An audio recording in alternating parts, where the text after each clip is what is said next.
Hello, Quesnel, and welcome to Q Today. I'm Allison Duddy. And I'm Mitch Vick. This is our show for October 26th. Coming up on today's show, our top story from The Observer, Coralee Oakes is seeking the Liberal nomination in the spring election. And we've also got some news from Monday's City Council meeting. And coming up later in our show, Nate will be continuing his conversation from last month with George Young. Okay, so here at Q Today, we bring you the recent news provided by our good partnership with the Quesnel Cariboo Observer, combined with a little bit of our own commentary. And we also bring you our own stories based on the field crews and you. We have some of our people out there and they would love to come talk to you. Whatever you think is important, we think is important. So email us today at qtoday@qcatv.ca with your story, or ask us to cover a story you know the community would just love to know more about. You bet. Get in touch with us. So moving on to the news, remember we do just give the highlights, so if you want to get all the details on any of the stories from the Observer that we cover here, pick up your copy of the Quesnel Cariboo Observer. Absolutely. And now over to Mitch here for some news. Thanks, Allison. You bet. Well, Coralee Oakes has officially thrown the proverbial hat in the ring as a Liberal candidate for Cariboo North in the upcoming spring election. It was a difficult decision. I can't think of a more pivotal election, Oakes said. She pointed to opportunities for growth in the resource sector, such as mining, mineral exploration, and the need to ensure provincial policies remain constant and to encourage development. She says, it's encouraging to see these companies investing here, but if we have a change in government and a change in policies, how will that affect investment? Oakes sees the future including a wide variety of diversification in hopes of securing investment and business in the area. She will be touring the riding in the hope that the electorate will help in her quest to determine the needs, challenges, and ideas of Cariboo North, and said, together we can formulate what the future is going to look like. Oakes added, this isn't just about a 4-year cycle, I'm thinking 20 years down the road. So, Oakes finally made the plunge, and Okay. you know, I've had the opportunity to talk with her a few times. Very talented person, so I wish her well in her You endeavor. bet. It will be interesting to see what happens there for sure. We'll keep you posted. All right, in city news, Council approved the opening date, new hours of operation, additional employees, and a new fee schedule for the Quesnel landfill.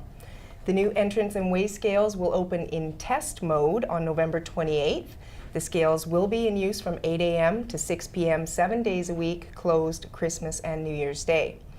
The recycling and garbage drop-off will remain open 24 hours a day until January the 8th, but then on January the 9th and forward from there, the new operating hours and fee structure will be in effect. The new system is designed to reward those who recycle and separate their waste. Basically, residents who have less garbage and those who separate their recycling will pay no fees, but an individual who wants to throw a mix of garbage and recycling in one bin will pay by weight. The complete fee structure for residents and commercial users will be posted at the landfill and at www.quesnel.ca if you want to check that out. Council also approved adding 1.6 full-time employees to the landfill with a budget of approximately $104,000. It is anticipated that these fee increases, some of which hadn't been adjusted in 20 years, will cover this cost. However, the fee structure will be revisited next year to determine if that is the case. Now, at its last meeting, Council approved upgrading the transit fleet by replacing 3 aging Polar buses with 2 new Vicinity and 1 Arbok bus. Staff brought forward a revised plan, that would see 2 additional aging Polar buses replaced by 2 Arbok vehicles 1 year ahead of schedule. The additional cost is $8,000 over 3 years, but it is estimated that this cost increase will be offset by the savings in maintenance to the older buses. Once complete, the new fleet of buses will be low-floor, easy entry buses, improving accessibility, which is 2 words I always like to hear, improving accessibility. Absolutely. So that's great. Good. And next up, in School District 28 news, Cynthia Bernier, Director of Instruction, Curriculum, and Sue Ellen Miller, Superintendent of Schools, explained BC's education plan. This is a framework to stimulate thinking and discussion about changes that could be made to improve our education system. BC's education plan will build on the strengths in schools today while gaining flexibility to design programs that really work for all students. The plan has 5 key elements: personalizing the learning for every student, quality teaching and learning, flexibility and choice, high standards, and learning empowered by technology. Over the last year, conversations with stakeholders provided the Ministry of Education with feedback on the direction of the plan through community meetings and the Ministry of Education website. The plan this year is to gather input about proposed changes to the curriculum and the graduation requirements. In early November, a community meeting will be held for parents, educators, and other stakeholders for the purpose of responding to 5 key questions that will provide input into the development of the graduation requirements. When we get more information, when and where, we'll let you know. All right.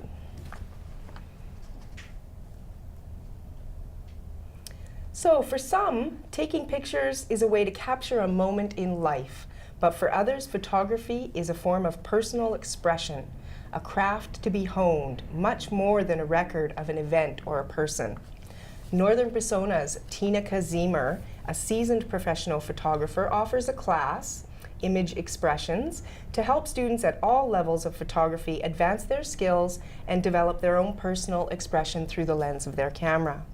From time to time, competitions are presented and students have the choice to submit their work, as was the case recently when Zimmer suggested students could submit up to 5 images to the Professional Photographers of Canada BC Northern Region Print Salon. 9 students, plus Zimmer herself, submitted photographs for consideration in the non-member categories. And this is great news. Of the 10 photographers from Quesnel, all 10 had images accepted, some more than one, and some also received further recognition in several categories. So we would just like to shout out and congratulate the students from Quesnel that participated in this Northern Region Print Salon, and they are Sarah Barber, Sky Perry, Darcy Weston, Stacy Gilbert, Michelle Taylor, Tina Kazimer, Michaela Thiessen, Laura Hobbs, Krista Rosler, and Maria Novak. Congrats to all.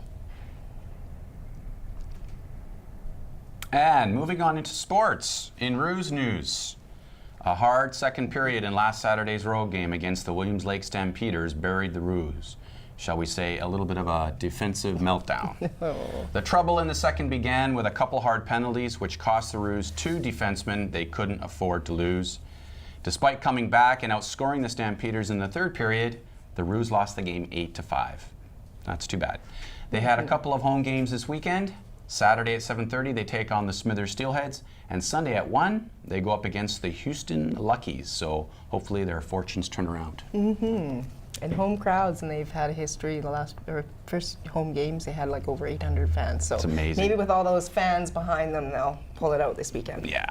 All right, in track and field, runners from QJS and Coralee were in Prince George last weekend competing at zones.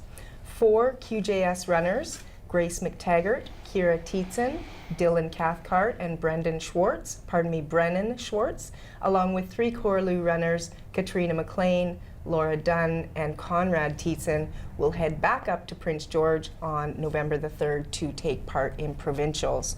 So congratulations to them and good luck to our local runners at provincials. Yeah. You bet. Well, George is back. You remember George? He talked with Nate last month about how his family came to Quesnel as pioneers. Now we will continue his life story through his old photos. Here's Nate in conversation with George Young. Thank you, Ellison. Thank you, Mitch. And I'm here with George Young. How are you doing? Good. I'm Yes. very good. How are you doing today? Very fine, yeah. Yeah, how do you like the weather? Oh, it's already? Yeah, it's still Yeah. okay. I think it's getting cooler, but it's fall. Great, It's nice. yes. No snow yet. So George, this is our second visit. The first time you came, we talked about just your parents coming to the Cariboo. Right. And before we get into what your early life and in the 40s and in the Alexandria area, last time you mentioned this book and you brought it today. So what is this book? This is the Sears Roebuck book, and it goes back to the turn of the century, just about Yeah, 1902, I think it says. 1902, yes. Yeah. And this was one of the things that was in McGinnis Roadhouse that we're talking about, that you know, the time cycle there. Wow, and this is an original one. This is not one of those made-up ones for anniversary, 100-year anniversary or anything. It's really amazing the amount of material they have in there. So spyglasses, rifles, everything. Right. Yeah, and the prices. Yeah, the prices are just unbelievable. Like gun revolvers and that for $7, and Yeah. stagecoaches or wagon wheels or Violins. violins, whatever you could think of. Eh? Yeah. You know what I saw in here? Something really interesting, George. And maybe we could get a shot of this. Maybe John could get a shot of this. That is for only $18. You could buy yourself an electric belt. And according to this, it cures everything. But you never saw this around the McGinnis house, eh? No, no. Okay. But it's amazing, this book. It's got everything in it, just everything that you could think of. 1902, and you could get it from Chicago or Sears Roebuck. And I remember Sears used to be called Sears Roebuck from my youth too. Well, thanks for bringing that in. Okay, we're going to talk about your parents. They came here and they bought property. Yeah, they bought the McGinnis Roadhouse, and that was down between Quesnel and Williams Lake, about 35 miles in the center. And it was called Rocky Point Ranch. And on that ranch, I lived in the McGinnis Roadhouse for about 2 years, and we're going to show you pictures of inside the McGinnis Roadhouse as I seen it as 1 and 2 years old. So the first picture, Okay, well, let's cut and I'll move. Okay. Right. Hey, guys, let's go. Okay, so we're going to go inside the McGinnis house, and as I'm 1 or 2 years old, I'm laying in bed and looking out through the shingles here, and I could see the stars and the moon and stuff like that. But yet when it rained, it didn't actually come inside. But when the wind blew and stuff like that, I used to see all these hides hanging up there and stuff, and I used to think that there were some kind of spooks in there or something like that. Especially around Halloween. Especially around Halloween, yes.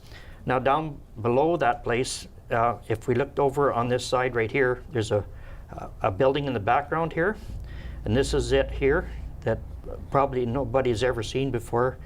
And at the back there's 2 camels here, and they used to come and people used to stay there overnight and stuff. And So the camels really were here in the Cariboo. right, yes, they were. Just like the stories say, and there's Yep. proof. Yeah, and here's a picture of the camel saddle. Yeah, this is a camel saddle. Tell me about this. You said a friend gave it to you? Yes, well, I was showing him these pictures that I had about the camels and stuff like that, and he said, George, he says, I got something you need to go with your show here to show people, because there's a lot of them probably never seen a camel saddle before. So he gave me this, and he thought, well, it'd be a good exposure for people to see, because I know myself, I've never seen one before that, not like this anyway. But have you ever ridden a camel? Yes, I have. Yeah. Yeah, Wow. when they get up with the back legs first, and then the front legs, and so it's where a horse gets up on the front legs and then the back legs. Eh? So it's kind of different. But Yeah. to get down on their knees for you to get off and get on them, eh? Okay, well, that's a camel saddle. Fantastic. And so let's go on a little bit more about the McGinnis So house. inside the McGinnis house, of course, being a roadhouse, and there's me and my sister Pat. Wow. And we're sitting on these old Winchester boxes here, and of course some of the different gunpowders and stuff inside there, and the leg trap saddles, and of course the Model T wheels that somebody ordered that they were waiting for. And this was during World War II, wasn't it? Right. And so anyway, inside there, this is an old model Winchester, and it was made in 1894. And down below here is the musket loaders, and Were they for sale? Or? yes, they were. And actually, if you look on here, it says the Western Union Telegraph Company, and these were the box that they were packed in, eh? And you can see the old guns, Right. guns in there. And of course, my dad used to talk on the telegraph trail, and this is a copy of one of the keys that they used for doing, Morse code. Right. And this is a menu that I believe that could have come from the McGinnis house. I'm really not sure, but of So course, it's not easy to read, but No, it's basically some things you can buy and how much they cost. 2 cents for this, 9 cents for that. Okay, pickled something. Anyway. Yeah. and then of course this is the old flour, sugar, and Yeah. coffee and tea, which everybody had in their house. And this is the end of this one. Okay, so that's McGinnis. That's sort of just the beginning of your life there. And when you were there, you went to school on the same property, didn't you? Yes. Okay, Just a so sec. I think we have some pictures. Then Yeah, just give me a sec that. here. Yeah. Where are we at here? It's fine. Oh, okay, here we are. Okay, boy, this is Now, great. on the Rocky Point Ranch, there was a school built in 1912, and that school is now 100 years old because it's 2012 now. And the reason that we're talking about this is my brother Bob and Jack Young, they both went to that school, and my sister. And they grew up with some boys called the Twan Boys. And the Twan Boys lived across the river, and they used to own the Fort Alexandria. Right. And right. so now we're going to take you on a ride, to go down to the Fraser River, and we're Right. going to get on a stern wheeler. Okay. All right. Okay. So the stern wheelers, they kind of ended though in the 30s, 20s. When did they finish their thing? Well, I'm not sure because in 1952 I came up here and there was one of the skeletons of one of those stern wheelers, which I have pictures of that we will. I Okay. took the kids from Alexandria or McAllister down, and the whole school went down there and looked at this old skeleton. So we're going to look at that Okay. later on in the program. Okay. So another show. Right. Okay, yes. good. Okay. So, but we do have. Let's take a little trip up the Fraser. Okay. So now we're coming. Just a sec here. I'll move these over here Right. out of the way. Okay. So now here's the Cariboo Highway coming from the coast, and we're coming up to called Alexandria. And here it is again, Fort Alexandria, and that's just below Cornell. Yeah, we're And- about and it's- 50 miles down there, hey? Yes, and then we're actually between Or maybe Williams. 30. Yeah. Yeah, between Williams Lake and Quesnel. Right. So here we're loading. We're going to go on the stern wheeler here with this fella. Wow. Now these are real pictures of the stern wheeler. Right. Wow, amazing. I didn't even know they were still Now, in as we're existence. sitting inside the stern wheeler here, and we're looking out the back, there's the paddle wheeler at the back of it there. And of course, some of our passengers here, they're from the olden days. This probably goes out back a couple 100 years maybe, or 150 years or something like that. And as we come up now, we come up the river and we stop, and this is about a mile from our place, but I mean, it's only a couple 100 feet on the property line by the res there. Right. But as we come up there, this would be the first thing that you would see of the old Hudson's or Fort Alexandria here. And I got one too many. No, we got one picture too many here, Okay. I think. Right. Okay, now we're coming up the river in the stern wheeler, and as we come to the shore there, here's the wagon here with the fellows there loading the freight on, and coming up close to the old fort there. A couple of the guys with a horse there. And there's the fort there, and this was run by the Twan family. And of course, there's some of the old things that were laying on the. Now you took these photographs and you colorized them, is that right? Right, I redid them over again. They were almost completely destroyed, and I've been working with restoring pictures like for other people. You know, like like anything, old wedding pictures and all that kind of stuff. I Right. refaced stuff, and I've learned the art of it. Okay. And like these pictures here, a lot of these I've spent. Well, I'll show you later on, but I've spent sometimes 3 days on one picture just to refurnish it, because I Wow. don't know anything about computers and all that stuff. I just know how to do it all by hand. Wow. And as we go inside the thing there, here's some of the prices of the different things for sale there. You know, like Fresh fruits, 25 cents for some apples. So that's 4 pounds of apples for 25 cents. That's 6 cents a pound. That's Yes. a pretty good deal. And of course, Father Maurice there, and that he helped. He had a dictionary in it, and it showed the native people of in their carrier language what the different stuff was here. And So he translated it. Well, he invented, because I did a little bit of research in this area before. He invented these what they call syllabics, and that's how that was how they did their sounds. They didn't use the Roman alphabet. right, yeah. So he translated the cost of things into the carrier syllabics. So interesting. yes, and then he was around the 1880s, I think, up in Fort St. James a lot, but he would come through the whole area. right, and then here's just some of the freight there. They're like the 7x9 little panes of glass that you had back then. Like they all had, and then sometimes you had 9x9s or 10x10s, I think there were, and different things inside. Now here is the stage line, and this is for the ferry and what time it comes into Soda Creek to Quesnel, and then what time it goes down again. Wow, yeah. Wonder how that was. It many hours? Pardon?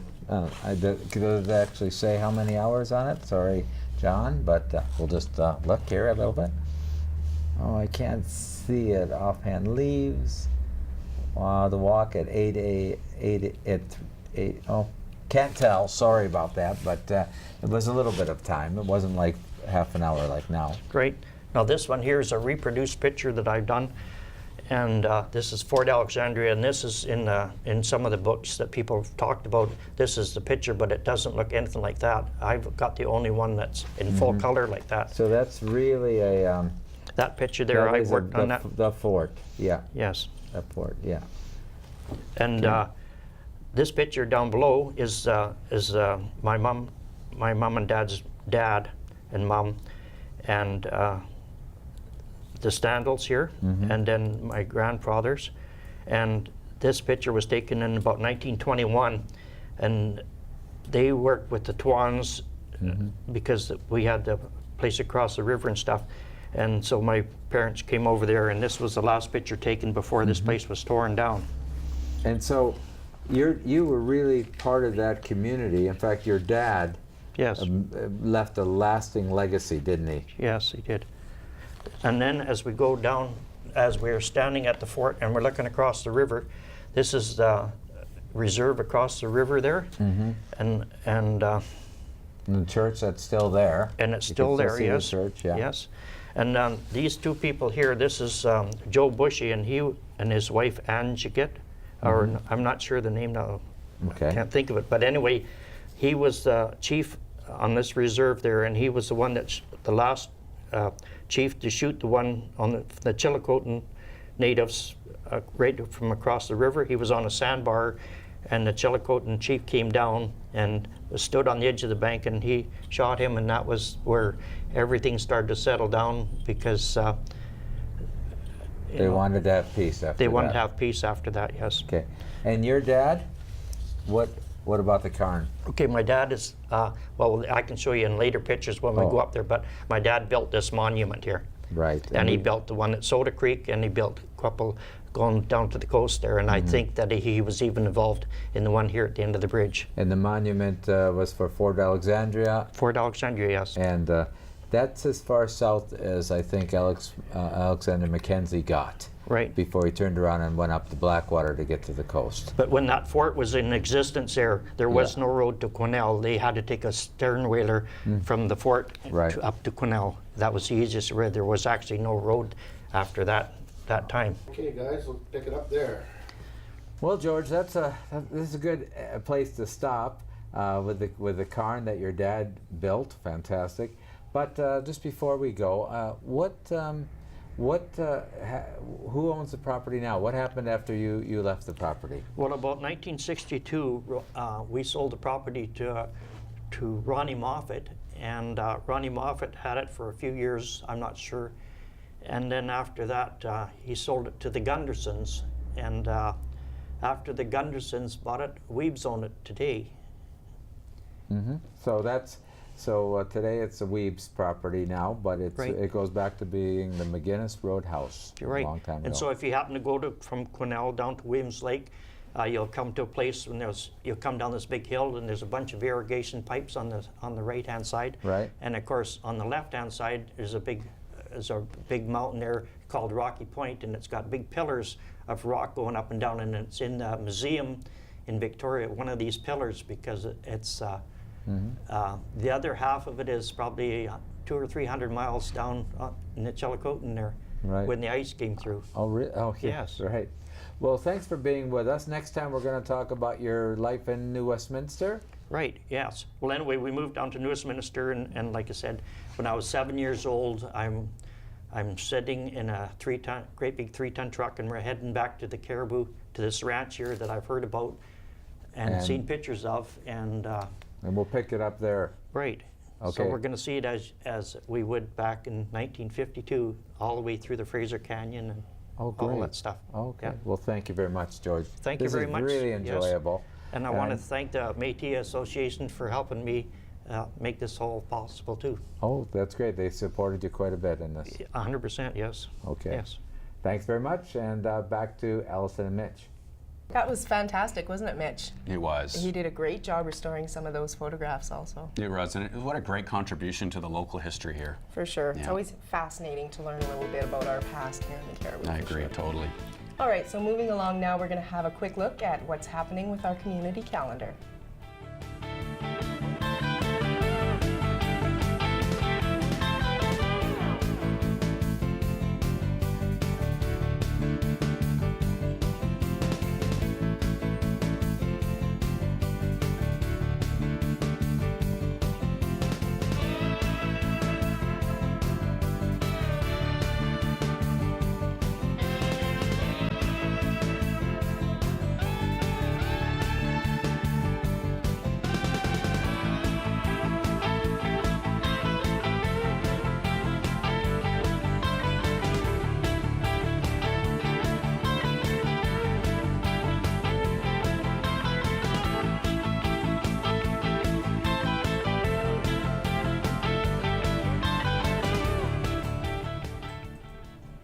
Before we close, we have a little news from our sponsor, the local Lions Club.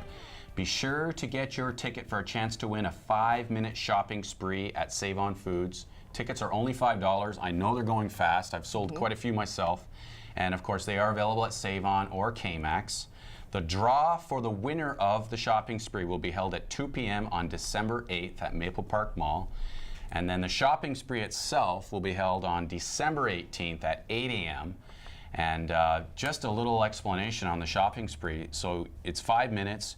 You're going to be able to race around the store with one buggy at a time. You can't have any helpers. There are a couple exclusions on what you can't pick, but generally the whole store is open except for pharmacy and meat. And Which makes sense. you race around, and if you fill a buggy up and you're racing around, you bring it back, you go grab another buggy, and you keep going. So this is going to be a mad race to fill as many buggies as you can in 5 minutes. But of course, there's a second place, a 3-minute shopping spree. Oh, I didn't know that. So it's just not the 5-minute. And then, of course, there's some consolation prize of gift cards. So it's a great cause. The funds we're raising are going to a great cause, and it's going to be a great event. It's going to be a lot of fun to watch Awesome. it. So I encourage you, if you don't Okay. win, I'm going to be at Save On Come Foods down at 8 and a.m. check on the it out 18th, for because I think it's sure. going to be great. That sounds great. Yeah. All right, coming up on future QToday shows, Nate will be reporting on the anti-pipeline rally, which took place on Wednesday. And also, we're going to have an interview with Jacob Lisk, who is an award-winning cadet. So keep your eyes out for those coming up on QToday. Absolutely. Well, that's it for this show. We want to hear from you with your story and your comments on our show. And we want to ask you how we're doing. You bet. So remember, QToday is about Quesnel talking to Quesnel.